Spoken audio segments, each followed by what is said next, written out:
Magandang umaga po sa inyong lahat. Alam na po natin ang muling pagdating ng Panginoon. Tama o mali? Tama. Dahil alam natin na ang kanyang muling pagdating ay sa wakas ng panahon. Kaya lang, kung kailan ang wakas ng panahon, yan ay hindi natin alam. Tama? Hindi natin alam kung kailan ang wakas ng panahon.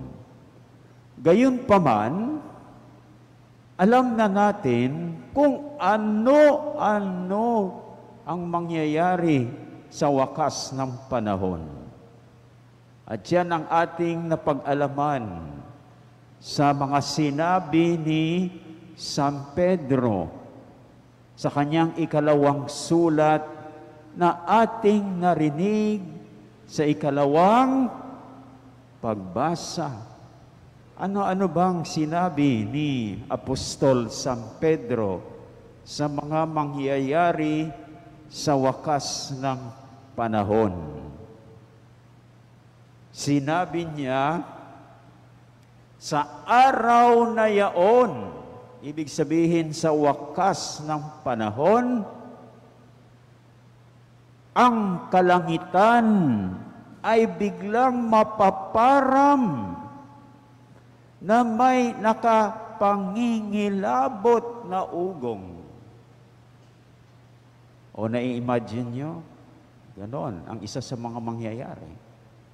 Ang kalangitan ay mapaparam o biglang didilim.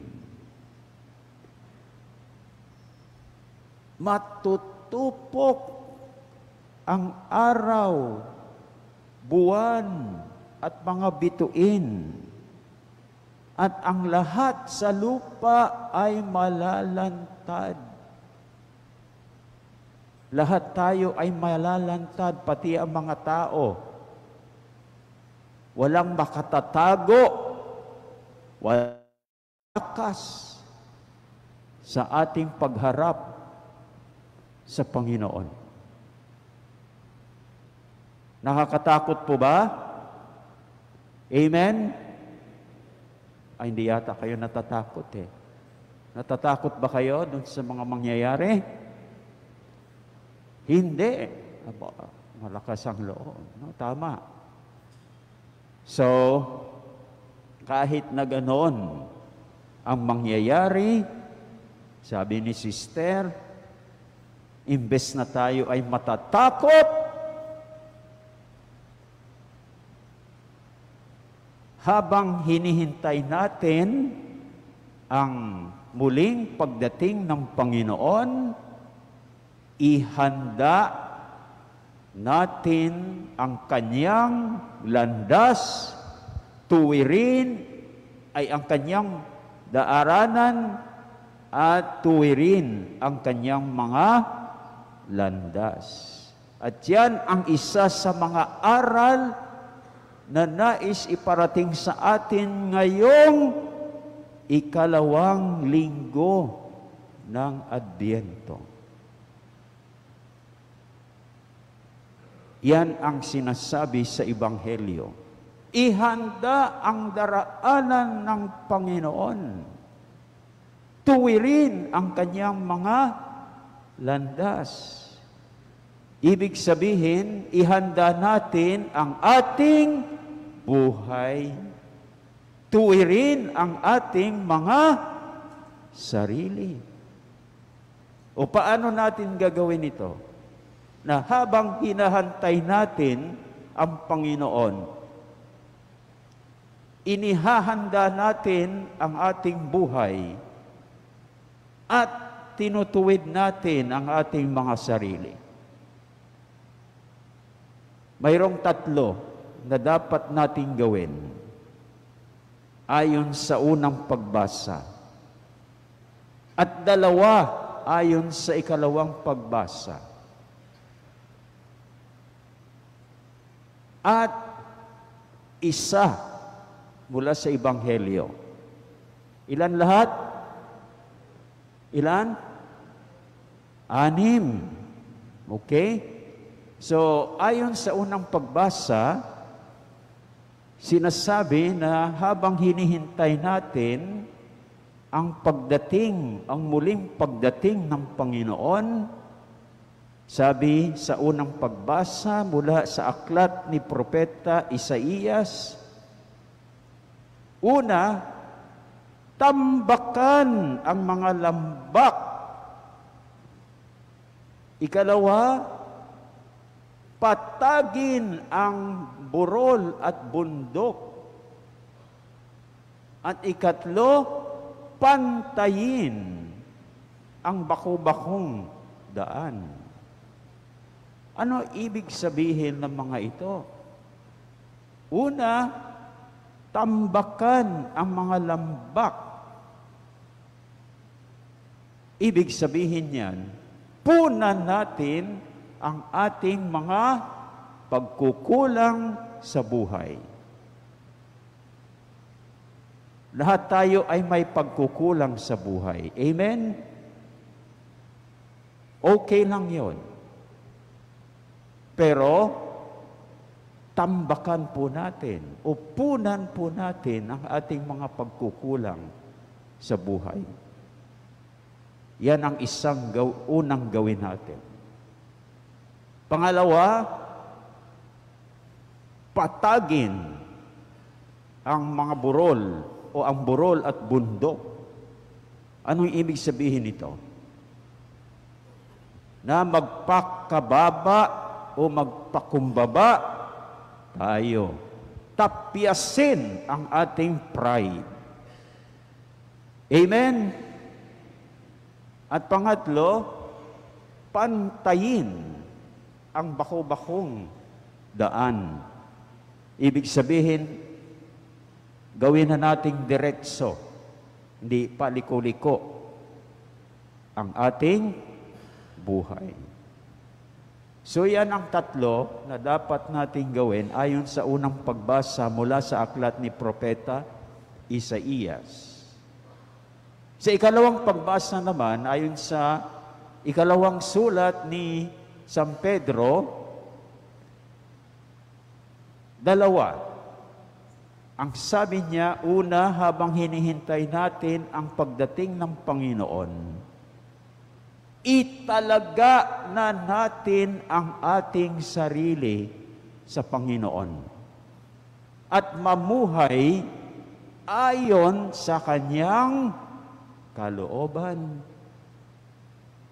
Mapalad kayo mga kapatid dahil itinalaga na ninyo ang inyong sarili sa Panginoon. Tama po ba ako? Amen ba yan? Pero ipagdasal po natin, marami sa ating mga kapatid na hindi nakatalaga sa Panginoon ang kanilang buhay. Saan nakatalaga ang kanilang buhay? Ang iba sa pera. Buhay ay pera na lang. Tama? Wala nang panahon sa Panginoon. Pera na lang ang buhay. Ikalawa, iba naman nakatalaga ang kanilang buhay sa kapangyarihan, sa politika. Buhay na lang ay politika ang magkaroon ng kapangyarihan. O hindi nakatalaga ang kanilang sarili sa Panginoon. Iba naman, nakatalaga ang kanilang buhay sa pornografiya. Wala nang ginawa kundi tumingin sa mga pornografiya. No?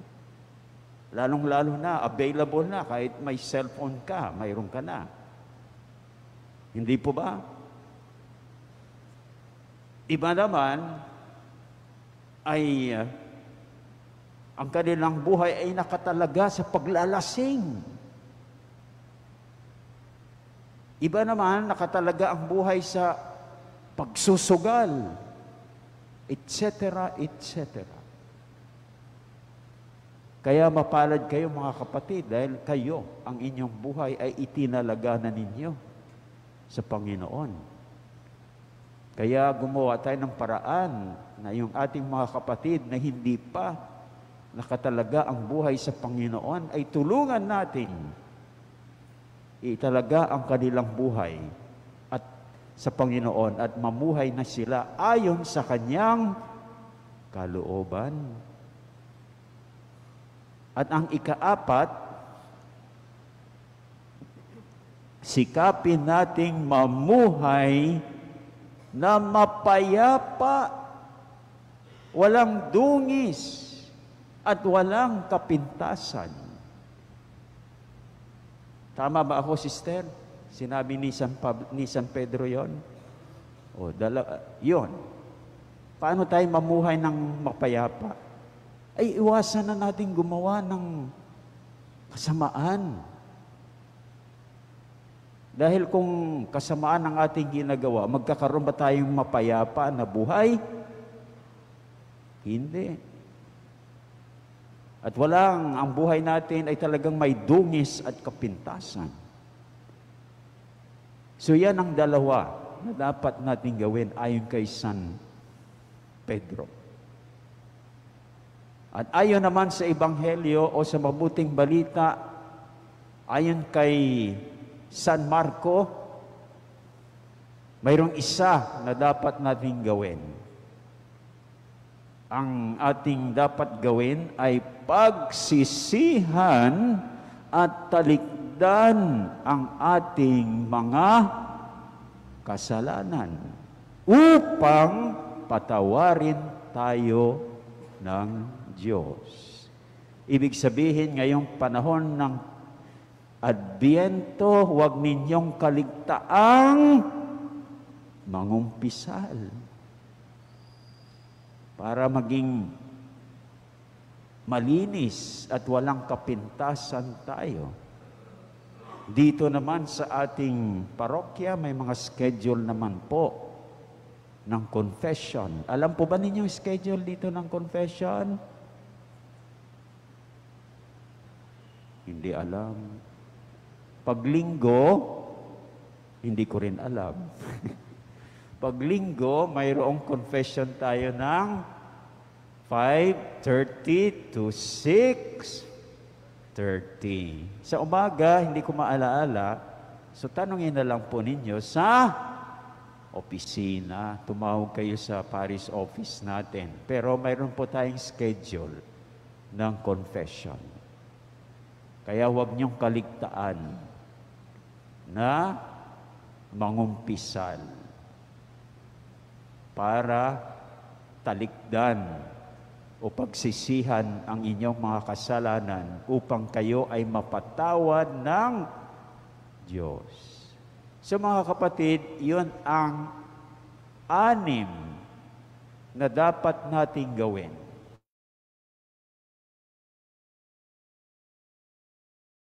Dating ng Panginoon. Una, ano ba yung una?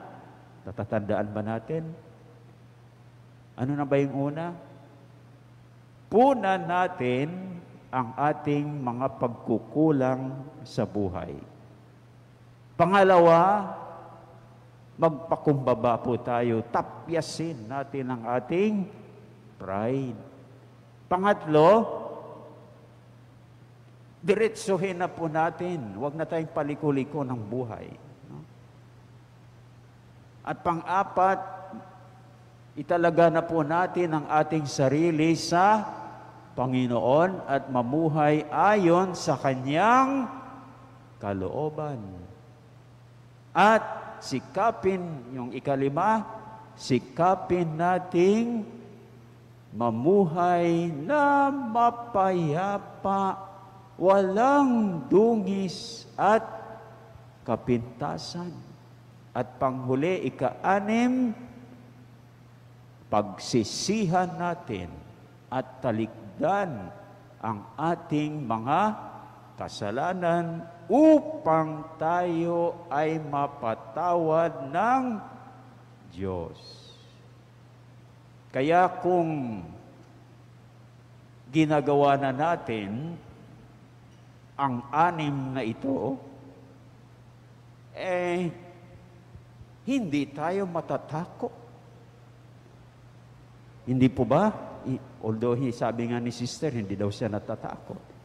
Hindi tayo matatakot sa mangyayari sa wakas ng panahon. Dahil habang hinihintay natin ang muling pagdating ng Panginoon, inihanda na natin ang ating buhay. Itinuwid na natin ang ating mga sarili. Kaya handang-handa tayo sa muling pagdating ng Panginoon. Amen?